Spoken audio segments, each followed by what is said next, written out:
Hello.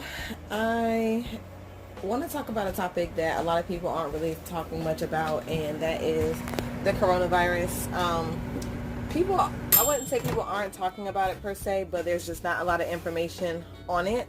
One thing I've noticed is, of course, something that we've all noticed is that there's just not a lot of testing available in our area. I am a Virginia resident, and only 9 people have tested positive for the coronavirus. And I think that that is because a lot of people haven't been tested. And I know this for a fact because I've called 2 separate hospitals to inquire about getting tested or information on where a person can get tested. And it's evident that they have the test at the hospital.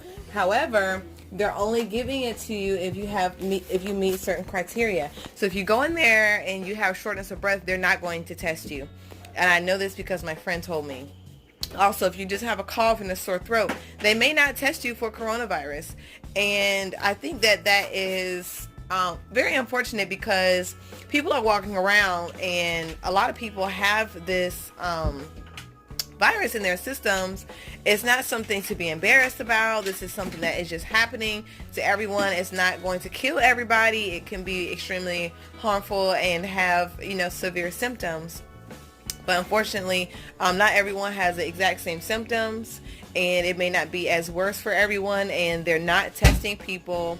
You have to have shortness of breath, fever, and have been around someone. They inquire Italy or China.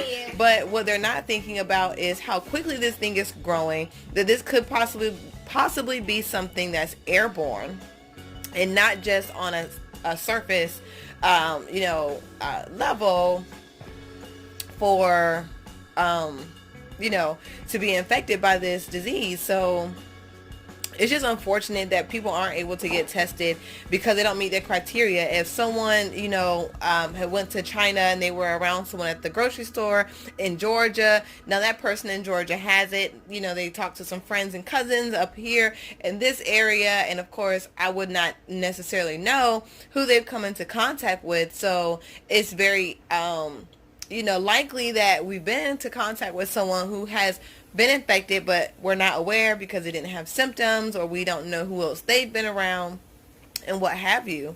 The CDC says to call your local health department to get tested. The local health department says to call 211, which is United Way. It's usually a national number, or any phone that you dial for the most part. Also, the United Way says to call your primary care doctor.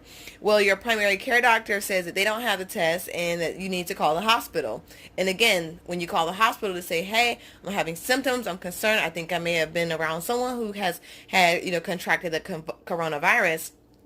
And they're going to tell you that, you may or may not meet certain criteria, and they may or may not test you for it. And that's almost, to me, like, it is on a different scale, but, if someone was sexually active and they go, and they say, hey, I want to be tested for, a sexually transmitted disease.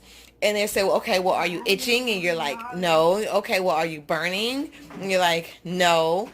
So they're like, okay, well, you don't meet, the criteria to be tested. And again, not everyone is going to have severe symptoms. It's almost as if you have to be in some sort of dying condition or known fact that you've been around someone in order to get tested. And again, it's just unfortunate.